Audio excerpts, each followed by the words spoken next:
বন্ধুরা, ভ্রমণ পিপাসু বাঙালি সময় পেলেই ঘুরতে বেরোয়। তো সেই ঘোরারই আজকে একটা সন্ধান আমি দেব।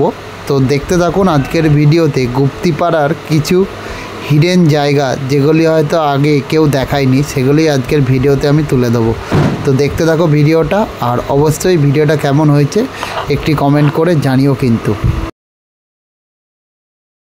আজকের ভিডিওটা শুরু করছি ট্রেনের হর্ন থেকে। তো এখান থেকেই আজকের ভিডিওটা আমি শুরু করলাম। বন্ধুরা, আমি আজকে আছি গুপ্তিপাড়া। তো রোজকার মতো বাড়ি থেকে শুরু করলেও আজকে কিন্তু ব্লগটা আমি শুরু করছি একদম স্টেশন থেকে। তো এসছি আমি পূর্ব বর্ধমান আর হুগলির বর্ডার স্টেশন গুপ্তিপাড়া। এখানে কিছু টেরাকোটা মন্দির, কিছু ঐতিহাসিক নিদর্শন এবং কিছু প্রাচীন মানুষের জন্মস্থান বা জন্মভিটে রয়েছে, সেগুলি আজকের ব্লগে আমি দেখাবো আপনাকে। তো চলুন, গুপ্তিপাড়া স্টেশন থেকে বেরিয়ে এখন যাচ্ছি সামনের দিকে। টোটো করে হয়তো যেতে হবে। চলুন যাওয়া যাক, বাকি আমি ব্লগে তুলে ধরছি। তো দেখতে থাকুন। এই হলো বাইরে যাওয়ার রাস্তা।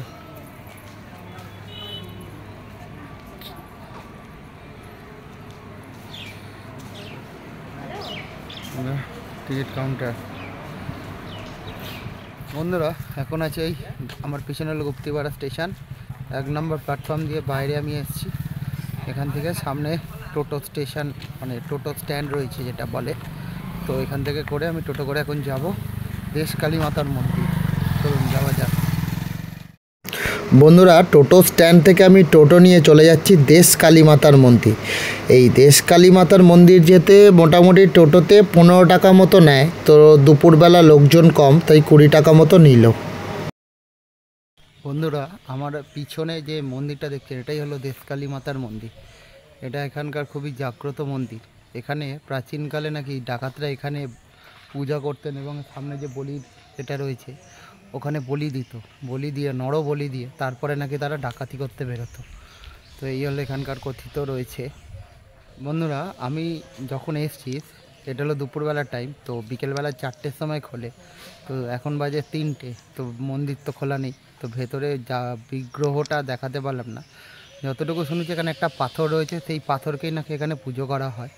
কোনো মায়ের মূর্তি নেই এখানে, একটা পাথরকেই এরা মন্দিরে পুজো করে। এখানকার লোকাল মানুষদের সাথে কথা বলে জানলাম সেটা হলো এখানে যে মূর্তিটা হয়, মূর্তি পূজাও হয় এখানে। তো মূর্তি পূজা হলো দিনের দিন এরা ঠাকুর আনে এবং দিনের দিনই নাকি ভাসান দিয়ে দেওয়া হয়। এটা হলো এখানকার নিয়ম। এবং পূজা হিসাবে এখানে কিন্তু একটা পাথরকেই কিন্তু এরা পূজা করে থাকে। কালী মাতার মন্দিরের ঠিক সামনে দিয়েই হলো প্রাচীনতম হ্রদ দেখতে এখন আমরা যাচ্ছি।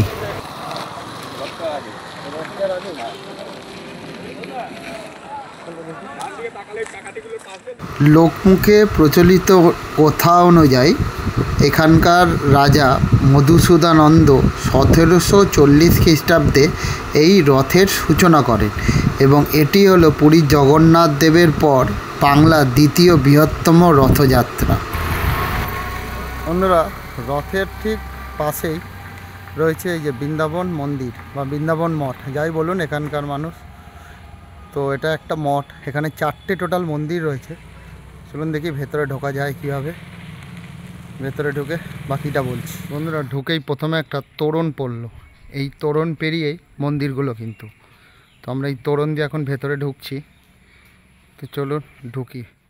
বন্ধুরা, ঢুকেই আমার পিছনে যে মন্দিরটা দেখছেন এটা হলো বৃন্দাবন মন্দির। ঢুকেই প্রথমে সোজাসুজি যে মন্দিরটা দিয়ে সোজাসুজি আপনারা বাঁদিকে যদি দেখেন, বাঁদিকে এই যে মন্দিরটা, এটা হলো শ্রীকৃষ্ণের মন্দির, কৃষ্ণ মন্দির। আর এর পিছনেই আর একটা মন্দির রয়েছে, সেটা হলো শ্রী চৈতন্যের মন্দির, সেটা পরে আমি দেখাচ্ছি। তাছাড়া আর একটা রয়েছে মন্দির, এই দেখুন আমার ঠিক পিছনে এবং ঠিক তার উল্টো দিকে, এটা হলো রামের মন্দির, শ্রী রামচন্দ্রের মন্দির। বন্ধুরা, এখন আমি ওপরে উঠলাম। ওপরে ওঠা যায়, জুতো খুলেই ওপরে ওঠা যায়। তো এই বৃন্দাবন মন্দিরে উঠলাম। তো এগুলো মনে হচ্ছে নতুন করা। এগুলো মানে সেই আমলের যে কাজ, সেই কাজ কিন্তু এখন আর নেই। প্রায় ভগ্নাদশেষ অবস্থা হয়েছে। দেখুন ভেঙে চুরে গেছে। সেই যে কাজ, তা কিন্তু এখন আর নেই, কিন্তু প্রচুর ভেঙে গেছে। দেখুন প্রায় সমান হয়ে গেছে, হাত দিয়ে দেখা যাচ্ছে পুরো সমান হয়ে গেছে, ভেঙে চুরেই পড়েছে। তো আমাদের আর্কিওলজিক্যাল সার্ভে অফ ইন্ডিয়া কিন্তু এই জায়গাটাকে মানে একটা যে ঐতিহাসিক স্থান তার মর্যাদা কিন্তু দিয়েছে।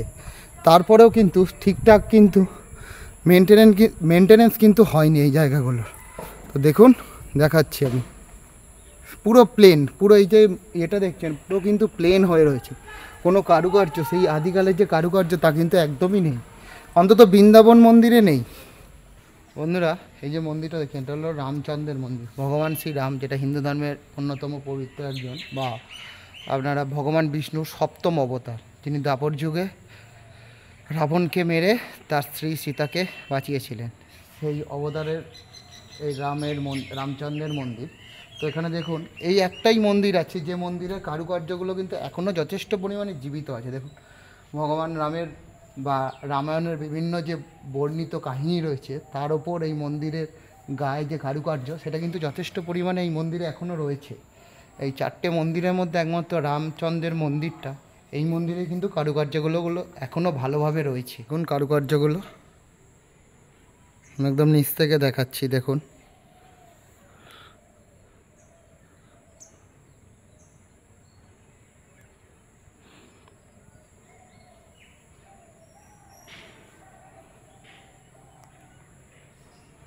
দেখুন এই একটাই মন্দির রয়েছে রামচন্দ্রের মন্দির, যেখানে কিন্তু কারুকার্যগুলো এখনও রয়েছে এবং ভেতরেও কিন্তু একই সুন্দর কারুকার্য রয়েছে।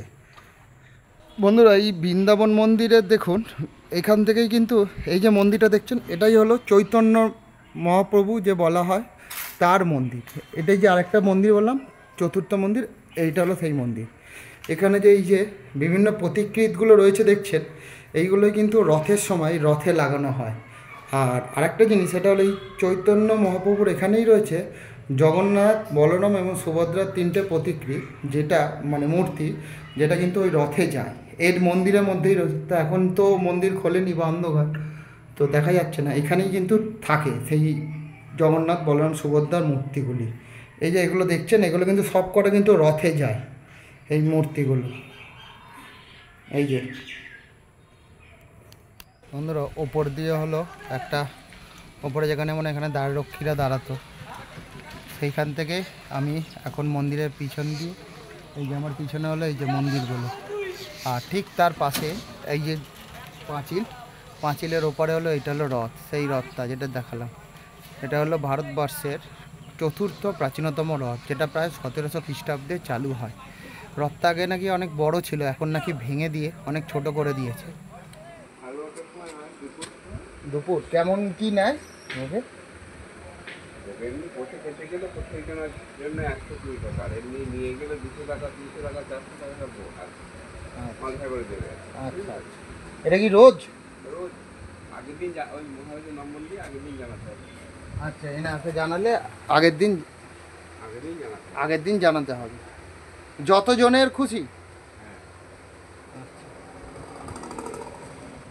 বন্ধুরা বৃন্দাবন মঠের ঠিক বাইরেই রয়েছে মোহনলাল, সিরাজউদ্দৌলার অন্যতম সেনাপতি, যিনি এই গুপ্তিপাড়াতেই জন্মগ্রহণ করেন এবং পরবর্তীকালে মুর্শিদাবাদ চলে যান, তার স্মৃতিসৌধ।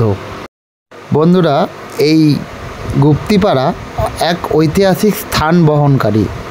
এখন আমরা ঠিক দেশকালী মাতার মন্দিরের ঠিক পাশ দিয়ে একটা গলি ঢুকে যাচ্ছে, যেখান থেকে যাব এখন আমরা বিন্ধ্যবাসী মন্দির। এই বিন্ধ্যবাসী মন্দির হলো পশ্চিমবঙ্গে প্রথম নাকি এখানেই বারোয়ারি পুজো চালু হয়েছিল। তো আমরা এখন সেটাই দেখতে যাচ্ছি। তো পথে যেতে যেতে এইটা হলো দেশকালী মাতা মন্দিরের পিছনের রাস্তা, আর ঠিক তার পাশ দিয়ে এই গলি দিয়ে এখন যাব আমরা বিন্ধ্যবাসী মন্দির। কিন্তু যেতে যেতে এই যে মাঠ দেখছেন বাঁদিকে, বন্ধুরা এই মাঠেই কিন্তু সেনবাড়ির পিছনের অংশ আমরা দেখতে পেয়েছিলাম। এখানে অনেকগুলো বাড়ি রয়েছে সেনদের, তার মধ্যে এটাও কিন্তু এক অন্যতম স্থান। আমি সামনে গিয়ে দেখাচ্ছি, আপাতত আমি এখন ওই বিন্ধ্যবাসী মন্দির যাচ্ছি, গিয়ে তারপরে আমি এসে আবার দেখাবো এটা। তো দেখতে থাকুন। মন্দির তলাটা বা মন্দিরটা দেখছেন, এটা হলো বিন্ধ্যবাসিনীর মন্দির, যেখানে সারা পশ্চিমবঙ্গের প্রথমবার বারোয়ারি পুজো হয়, জগদ্ধাত্রী পুজো এখানেই প্রথম হয় বারোয়ারি। এটাই হলো বিন্ধ্যবাসী তলা মন্দির। যেহেতু সামনে জগদ্ধাত্রী পুজো, তো প্যান্ডেল মোটামুটি শুরু হয়েই গেছে। এখানকার সাধারণ মানুষ কিন্তু প্যান্ডেলের কাজ শুরু করে দিয়েছে। আর আমি সামনে গিয়ে মন্দিরটা দেখাচ্ছি। মন্দিরের যে বিগ্রহটা রয়েছে সেটা কিন্তু চাদর দিয়ে ঢাকা রয়েছে। তো বিগ্রহটা আমি দেখতে না পেলেও মন্দিরের স্ট্রাকচারটা কিন্তু প্রাচীন, সেটা বোঝাই যাচ্ছে। এবং এখানকার মানুষ কিন্তু মন্দিরটাকে যথেষ্ট পরিমাণে দেখরেখ করে রেখেছে। তো মন্দিরটা কিন্তু বেশ ভালো কন্ডিশনেই রয়েছে। বন্ধুরা, গুপ্তিপাড়ায় সেনেদের কিন্তু অনেকগুলো বাড়ি রয়েছে। এই সেন বংশ হলো বর্ধমানে রাজত্ব করত। তো রাজত্ব করতে করতে সেন বাড়ির কিছু বংশধর এই বাংলা ভ্রমণের উদ্দেশ্যে বের হয়। তো বের হতে গিয়ে তারা যখন গুপ্তিপাড়ায় আসে, তাদের বংশধরদের মধ্যে কিছু মানুষ এই গুপ্তিপাড়ায় থেকে যায় এবং থেকে গিয়ে এখানে কয়েকটি বাড়ি বানায়। এবং সেই বাড়িগুলির মধ্যে এইটা হলো একটা। এর আগের ভিডিওতে আমি পিছন দিয়ে একটা সেন বাড়ি দেখিয়েছিলাম, যেটা আমি পরে দেখাচ্ছি সামনেটা।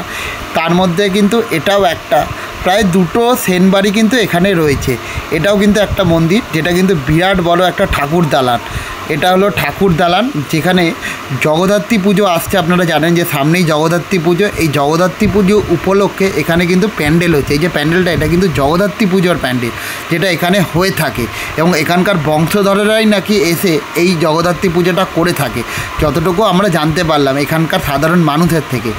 তো এটা দেখতে পাচ্ছেন, এটা ঠাকুর দালান। আর এই যে মাটির যে প্রতিকৃতিটা রয়েছে বা মাটির মূর্তিটা রয়েছে, এটা কিন্তু জগদ্ধাত্রী পুজো, মানে জগদ্ধাত্রী ঠাকুরের মূর্তি, যেটি এখনও সম্পূর্ণভাবে তৈরি হয়নি। যেহেতু পুজো এখনও অনেক দিন বাকি রয়েছে, তো এখনও সম্পূর্ণভাবে তৈরি হয়নি।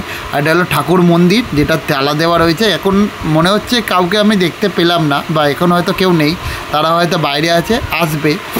আর সামনে দেখছেন, এটা হলো প্যান্ডেলটা তৈরি হচ্ছে। প্যান্ডেলটা এখনও তৈরি হয়নি, যেহেতু জগদ্ধাত্রী পুজো বাকি। তো হয়ে যাবে, আশা করছি তাড়াতাড়ি হয়ে যাবে। কোথায় তার বাড়ি জানে?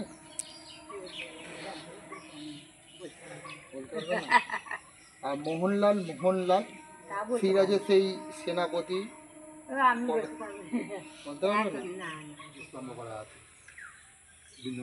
মন্দির যেতেই ঢুকি, ডান হাতে মোড়ের মাথা ঢিবির ওপর একটা। উনি পরে মুর্শিদাবাদে গিয়ে বাড়ি করেছিলেন। জন্ম এখানে।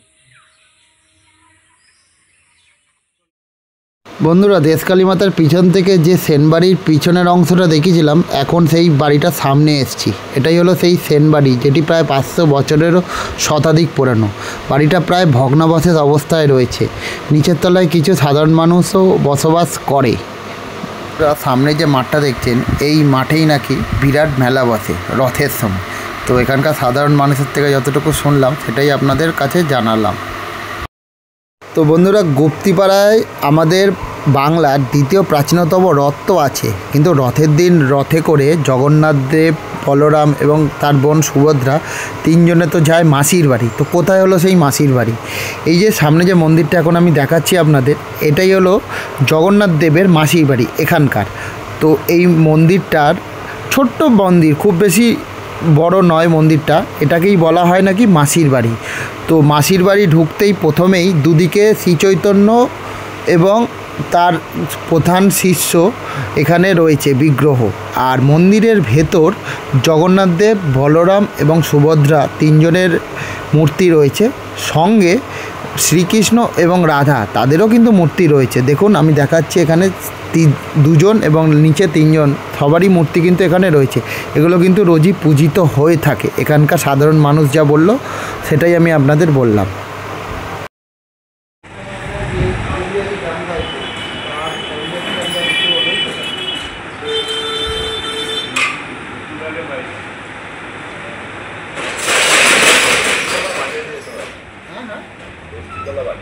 ষষ্ঠীতলা বাজার।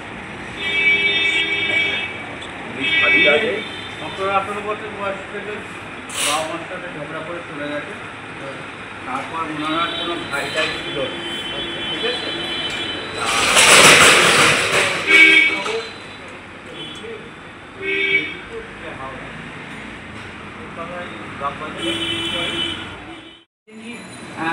ইয়েতে থাকতো চন্দননগরে, ওনার সঙ্গে সারা ইয়ে টক্কর দিত। তখন বাঁকুড়া আর হুগলিতে টক্কর দিত, হুগলিতেই থাকতেন কোনো এক জায়গায়। যে কবিয়াল গানের যে তারপরে উনি একবার ৬ বাজার রাজবাড়িতে এখন সমাধিত হয়েছিল, ময়রা হিসেবেই ভোলা মন্দিরকে ডেকেছিল। আর সেই সময় গান টান করেছিল। তারপরে রাজ্য স্তরে একটা প্রতিযোগিতা হয়েছিল, অ্যান্টনি ফিল্মকে হারিয়ে দিয়েছিল ভোলা ময়রা। কিন্তু সারা হুগলি জেলা জুড়ে দুটো লোকের বিচরণ ছিল, উনি বাংলাদেশে বিয়ে করতেন কিন্তু উনি ফরাসি, অ্যান্টনি ফিল্ম আর ভোলা ময়রা দুজনা হুগলি জেলা আর বাঁকুড়া জুড়ে ওরা হলে বেড়াতো। লাস্টে কলকাতার বাগবাজারে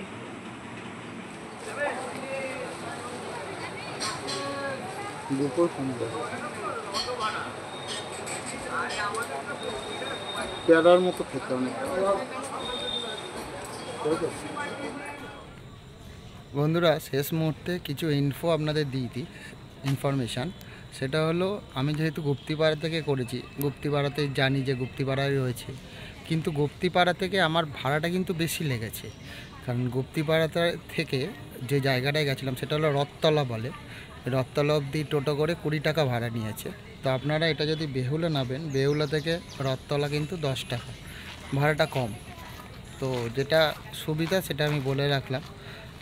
আর মানে বেহুলা থেকে নামলে জায়গাটা কিন্তু কাছে, অনেকটাই কাছে। গুপ্তিপাড়া থেকে কিন্তু জায়গাটা একটু দূরে।